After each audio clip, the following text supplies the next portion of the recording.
नमस्कार, मी मयुरेश गोखले. पारावरच्या गप्पा या कार्यक्रमात आपले परत एकदा स्वागत करतो. भारत सरकारने नुकतेच बजेट सादर केले आणि या बजेटमध्ये भारतीय डाक विभागासाठी बऱ्याच योजना त्यात आहेत. आणि त्या अनुषंगाने आज आपल्यासोबत वरिष्ठ अधीक्षक डाकघर नागपूर विभाग शहर नागपूरचे के विद्यासागर जी इथे उपस्थित आहेत. विद्यासागर जी, कृषि कल्याण के इस प्रोग्राम में आपका स्वागत है. नमस्कार. भारतीय डाक विभाग ये हमारे भारत की आत्मा है, ऐसा हम कह सकते हैं. और अभी जो बजट पेश हुआ है तो उस बजट में भारतीय डाक विभाग के लिए क्या प्रावधान है? बजट में हम देखेगा तो ऑनरेबल फाइनेंस मिनिस्टर ने ये बजट में हमको बहुत सुविधा बताया. लेकिन इसमें पोस्टल डिपार्टमेंट के बारे में ये सभी 1.5 लाख पोस्ट ऑफिसेस के लिए ये कोर बैंकिंग सर्विसेज इम्प्लीमेंट करने का ये निर्णय बताया. ये आने वाला समय में सभी पोस्ट ऑफिसेस को बैंक अकाउंट का, उनका खाता का वो इंटरलिंक करके और अच्छा कोर बैंकिंग से अभी पोस्टल डिपार्टमेंट में already core banking service postal department का जो अकाउंट्स के बारे में कर रहे हैं. अभी आने वाले समय में इस साल में ये पूरा इंटरलिंकिंग करके हम पूरा कोर बैंकिंग सर्विसेज पब्लिक के लिए ये सुविधा लेकर आने वाले हैं. ये पूरा डिटेल्स आने वाला समय में डिपार्टमेंट से आएगा. हम इसके जरिए ये काम करेंगे. कुछ नई योजनाएं इसमें शामिल होने वाली है आने वाले दिनों में? नई योजना तो ऑलरेडी गवर्नमेंट ने काफ़ी सारी सुविधा दिया था. इसमें वो जरिए जो अंतर्गत का जो नया गर्ल चाइल्ड के लिए सुकन्या अकाउंट्स हैं और प्राइम मिनिस्टर के सुरक्षा योजना है ऑलरेडी PMSBY, PMJJBY, अटल पेंशन योजना ऑलरेडी हैं सभी लोगों के. ये और अच्छा स्कीम के लिए जो गवर्नमेंट डिसीजन आने वाला समय में अच्छा आएगा, इसके लिए हम पूरा डिपार्टमेंट फोकस करेगा. हमारा एम है पूरा सभी लोगों का घर तक डाकघर का सेवाएं पहुंचना हमारा कर्तव्य है. डाकघर के जो मेन यूज़र्स हम लोग कह सकते हैं किसान हमारे और सीनियर सिटीजन्स, तो किसान और सीनियर सिटीजन्स को क्या लाभ हो सकेंगे? किसान की और जो सीनियर सिटीजन के लिए हमारा डिपार्टमेंट में already IPPB Indian post payment bank already 2018 में स्टार्ट हो गया. इसके जरिए हम किसानों के लिए उनका प्राइम मिनिस्टर का किसान सम्मान योजना जो फंड्स सेंट्रली डिपॉजिट हो रहे हैं किसान के खाता में, उसके हम AEPS माध्यम से हम पोस्टमैन या कोई ग्राम में होगा ब्रांच पोस्ट मास्टर के जरिए हम पेमेंट कर रहे हैं अभी भी. और इसका ये बजट के बाद ये कोर बैंकिंग पूरा इम्प्लीमेंट होने के बाद और सब जो गांव में लोगों को, सीनियर सिटीजन को और किसान को और उनका नज़दीक जो डाकघर में उनका अच्छा सुविधा मिल सकता है, उनको इसके लिए बहुत अच्छा उपयोग होगा. क्योंकि किसान और सीनियर सिटीजन्स बहुत यूज़र्स हैं हमारे इस देश में.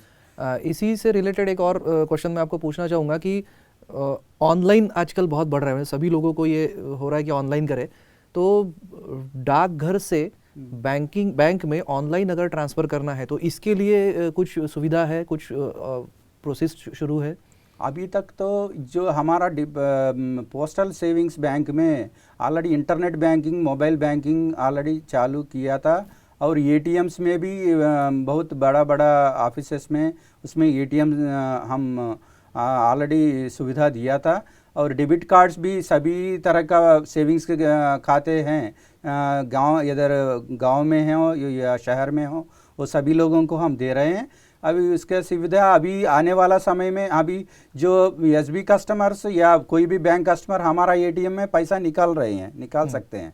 लेकिन आने वाला समय में बैंक अकाउंट के लिए ऑनलाइन सुविधा है. तो पोस्ट ऑफिस से बैंक का अभी जुड़ा नहीं है, लेकिन IPPB Indian post payment bank के माध्यम से हम ये ऑनलाइन ट्रांजैक्शंस अभी कर रहे हैं. अभी ये आने वाला समय में पोस्ट ऑफिस का भी बहुत योगदान होगा और बैंक के लिए और रूरल एरिया में भी ये हम बहुत अच्छा सुविधा देने वाले हैं. ओके, तो आने वाले दिनों में पोस्ट ऑफिस काफ़ी चेंज आपको दिखाई पड़ेगा. तो अभी अगले सवाल की तरफ चलते हैं कि आपने अभी कहा बहुत सारी स्कीम्स इसमें है और कई लोग उसमें उस पर भरोसा रखते हैं, तो कोई एक दो स्कीम्स ऐसी जो आप यहाँ बताना चाहेंगे हमें? हमारा डिपार्टमेंट में सभी लोगों के लिए कुछ न कुछ सुविधा अच्छी उनका मिल रहे हैं अभी इसके लिए मैं स्पेशली ये कुछ स्कीम्स के लिए बताना चाहता हूँ। इसमें हमारा मेन है सुकन्या समृद्धि योजना। ऑनरेबल प्राइम मिनिस्टर ने 2015 में बेटी बचाओ बेटी पढ़ाओ के अंतर्गत ये सुकन्या स्कीम समृद्धि योजना स्कीम लेकर आया था। इसमें अच्छा इंटरेस्ट रेट मिल रहे हैं जो गर्ल चाइल्ड बेटी के लिए ये सुविधा सभी पेरेंट्स यूज़ कर सकते हैं। 10 साल का अंदर होना इसमें कंडीशन है। उसका मिनिमम 250 रुपीज़ से 250 रुपये से ये खाता खुल सकता है। कोई भी पोस्ट ऑफिस में ये खाता हम ये खुलवा सकते हैं। कम से कम एक साल में मिनिमम 1000 रुपीज़ और मैक्सिमम 1,50,000 1,50,000 तक मैक्सिमम एक साल में पूरा फाइनेंशियल ईयर में ये जमा कर सकते हैं। 7.6 इंटरेस्ट से काफ़ी तुलना स्कीम्स की तुलना में ये स्कीम बहुत अच्छा स्कीम है। बेटी के लिए सभी जो 10 साल के अंदर बेटी जिसको हैं वो सभी इसमें शामिल हो सकते हैं। ये अकाउंट अच्छा लाभदायक है और पब्लिक के लिए अच्छा सुविधा है।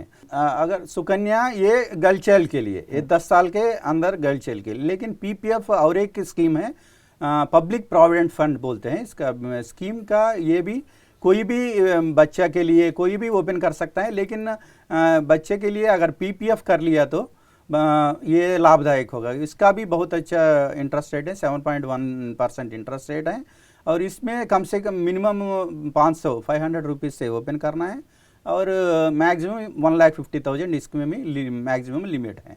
ये 15 साल का स्कीम है, ये भी बहुत अच्छा स्कीम है। और इसके अलावा तो किसान के लिए तो CSM CSC common service centres सभी पोस्ट ऑफिस में स्टार्ट हो गए। इसमें ई श्रम कार्ड्स ये भी हम कर रहे हैं, ये भी लाभ सभी ले सकते हैं। और एक है प्रधानमंत्री सुरक्षा स्कीम्स में PMSBY PMJJBY प्रधानमंत्री सुरक्षा बीमा योजना, प्रधानमंत्री जन जीवन ज्योति योजना और अटल पेंशन योजना, ये 3 स्कीम्स हैं। ये 3 स्कीम्स भी सभी तरह का ये इधर वो डेली वेजेस हो या कूली हो या किसान हो, सभी लोग इसका ये सेविंग्स अकाउंट के जरिए ये कर सकते हैं। ये अच्छा सुविधा है पोस्ट ऑफिस। और आजकल पोस्ट ऑफिस में आधार का अपडेशंस हैं, ये सभी हम अच्छे तरह से सेवा दे रहे हैं। हमारे नागपुर में हेरिटेज बिल्डिंग है हमारी जो पोस्ट ऑफिस, तो आपके क्या प्लान्स हैं नागपुर के लिए? क्योंकि हमारे लिए GPO ये एक बहुत हमारा प्राउड ये रहता है, तो आपके कुछ प्लान्स है इसमें, फ्यूचर प्लान्स है, आप क्या कहना चाहोगे इस बारे में? हेरिटेज बिल्डिंग को हम बनाए रखते हुए उसका अच्छा देखभाल करके और पब्लिक के लिए एक रोल मॉडल करके हम GPO को आजकल अभी सेवोत्तम का एक हमारा काम शुरू किया था। ये सेवोत्तम के लिए हम सर्टिफिकेशन BAS के लिए भी अप्लाई किया था, वो सर्टिफिकेशन के लिए हम ये कर रहे हैं। हम पब्लिक के लिए जो सिटीजन चार्टर डिपार्टमेंट किया था इसके लिए हम काम करने लगा है और हम आने वाले दिनों में पब्लिक के लिए अच्छा सर्विस देके हम हमारा पूरा योगदान देंगे। ज़रूर, आप सही में बहुत बड़ा काम आप कर रहे हो। भारतीय डाक विभाग ये सही में हमारे भारत की आत्मा है। विद्यासागर जी, आप हमारे स्टुडिओ में आए, आपने बहुत महत्वपूर्ण जानकारी हम लोगों को दी, आपका बहुत बहुत धन्यवाद। धन्यवाद। के विद्यासागर जी आज आपल्याकडे आले आणि त्यांनी आपल्याला डाक विभागाबद्दल खूप महत्त्वपूर्ण माहिती दिली। रेट ऑफ इंटरेस्ट, विविध योजना, ह्या सगळ्यांची माहिती आपल्याला मिळाली आणि खरंच भारतीय डाक विभागाचा आपण उपयोग केला पाहिजे। आज इतकी वर्ष झाली भारतीय डाक विभाग सुरू आहे। इंग्रजांच्या काळापासून सुरू आहे, ऊन वारा पाऊस तरीही सुरू आहे आणि असेच आपले कृषी कल्याणचे एपिसोड सुद्धा सुरू राहणार। बघत रहा पारावरच्या गप्पा। असेच नवीन नवीन कार्यक्रम आणि त्यांची माहिती घेण्यासाठी आमच्या कृषी कल्याणच्या चॅनलला लाईक करा, सबस्क्राइब करा आणि शेअर करायला विसरू नका। कृषी कल्याण, हे आपले कृषी कल्याण।